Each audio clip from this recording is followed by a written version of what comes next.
In this video I'm going to be telling you all the shoes that I refuse to buy. Right guys, so welcome to 40 Runs, and like I said, this video we're going to be talking about the shoes that I'm not going to be buying, or the shoes that I don't want in 2023. Now it might be a bit controversial, but you know, I want to be honest and open and say there's some shoes that I don't really care for, and that's what I'm going to be doing in this video. Now before we start, you've got a couple of jobs. Firstly, let me know in the comments, are there any shoes that you're going to be avoiding this year? Maybe you got them last year and they just didn't work. And also, have you subscribed to this YouTube channel and given this video a thumbs up? No? I'd appreciate it if you could. Okay, right, so, look, I'm going to give you some of the shoes that I've got no interest in going after, right? I've done the shopping list of 2023, the ones that I want, and I thought it'd be cool to do the ones I don't want. But that said, just because on here, if I say I don't want them, but I get sent them, there's nothing I can do about it. So don't come at me and say, oh, Fordy, you said you weren't going to get them, but you've got them. There's nothing I can do about it, okay? All right? So, just as a heads up, being honest, transparent as I can, these are the shoes that I'm not going to be buying myself. Okay, so the first shoe that I refuse to buy is the Nike Pegasus 40. I am so upset about this shoe, you would not believe. Why? Because I was really hoping with the Pegasus 40 that Nike would reinvent it and do something awesome. Now whether that's make it like a more stacked shoe, put a little cheeky plate in the front, throw some, I don't know, some different foam at it, change it the upper instead of making it thicker and all that sort of stuff. But what they've done is they've done what they've been doing for 40 odd years, and they've just slightly reinvented the upper, changed a little bit of the geometry and gone, there you go, there's the 40th version, can I have you £115 please? And I refuse to do it because there's better out there, Nova Blast 3 for example, people. So I will not be buying the Nike Pegasus 40, and I'm really upset about it, like on another level upset about this. Right, I've calmed down, but get ready because I'm about to blow another gasket. And that is on the Nike Invincible 3. Absolutely no way I'm buying that shoe. Why?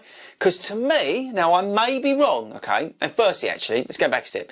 I know a lot of you guys love the Invincible too. So fair play to you. This is just me and my madness that I go through. But the Invincible shoes never worked for me. I got injured in the first pair, okay? So that's why I stayed away from two. And I appreciate a lot of you guys, it's really worked well for me, and fair enough, right? This is only opinion. But hear me out on the Invincible 3. The images that I have seen, the videos that I have seen about the Invincible 3, it looks like a total rework that they've done on it, right? It's fair to say. New upper, new midsole, the way they played around with the geometry of it, new outsole, and it just looks like they've ruined it. Because I get why you guys like the first and second version, but this version, now wait for it, looks to me like a lifestyle shoe. Now, again, that might be controversial, but just think about an Ultra Boost 22 or the Ultra Boost series of shoes. Look what they did with that transition, where they took it from, which was an okay running shoe, and they then made it a lifestyle shoe. I've got a feeling that the Invincible 3 is going that way. Look at the images, people. It just looks like a lifestyle shoe. And it looks heavy as well. The upper, the outsole, and all that sort of stuff. I don't know. There's something about it that's putting me right off. So as you can see, I get very passionate about shoes on this YouTube channel. But honest as always, people. Honest as always. Okay, next up, just a quick one. I'm not wasting my money on the Hoka Tecton X. I'll just put it out there. I absolutely love the first version. Love it. But I'm not going to waste my money because all they've done is change the upper. So it's pointless. I'm not buying the Tecton X because all they've done is change the upper. Right, next shoe I'm not going to get is the Clifton 9. Why? Because it looks the same as the other shoes. Yes, they've increased the stack by 2 mils. Yes, apparently they've made it a little bit softer. But it just still looks boring. Still looks uninspiring. The outsole looks terrible and looks like it'll get ruined in about a day, and I've got no interest in it. Absolutely no interest. The Clifton 9 could be awesome. The original Clifton shoes were amazing, but the Clifton 9 just looked boring, and I think Hoka, you need to up your game in the Clifton. Now that comes out in February. It's got a £145, $145 price tag. It's quite punchy in it for a Hoka. So yeah, I don't think it's worth it, and I won't be buying it. So the shoe I'm not going to be buying is the Adidas Prime Strung 2. Yes, I got that right. Yeah, you got it right. Yeah, definitely, I did say the Primax Strung 2. You're probably thinking, what?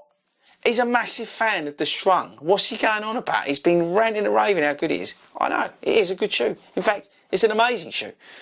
But at over £200, I just don't need it. Now that's not to say I won't end up buying it, because, you know, I'm like, but seriously, yeah, I don't need it.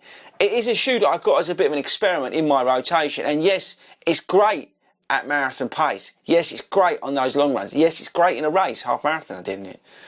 But really, do I actually need it? Probably not.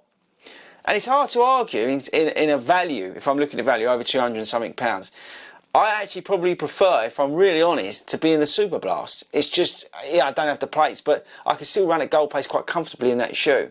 So, although the Primax, and I think I actually said it in the Primax Super Blast comparison, the Primax is like a something you don't actually need. It's a luxury. That's it. It was a luxury. You can get the Super Blast or whatever, Glide by 3, whatever, and you can do your long runs, goal pace, whatever, but you don't actually need the Strung.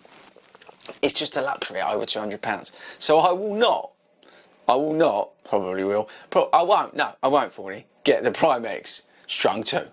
Right, so there we go, that's it, they're the shoes I'm not buying. Don't know if that's interesting or not, but yeah, there you go. That's what I'm not going to buy. There are some other shoes that I won't be getting, but they're the ones I wanted to focus on this video today. Right, okay, that's it for me, guys. I'll catch you later.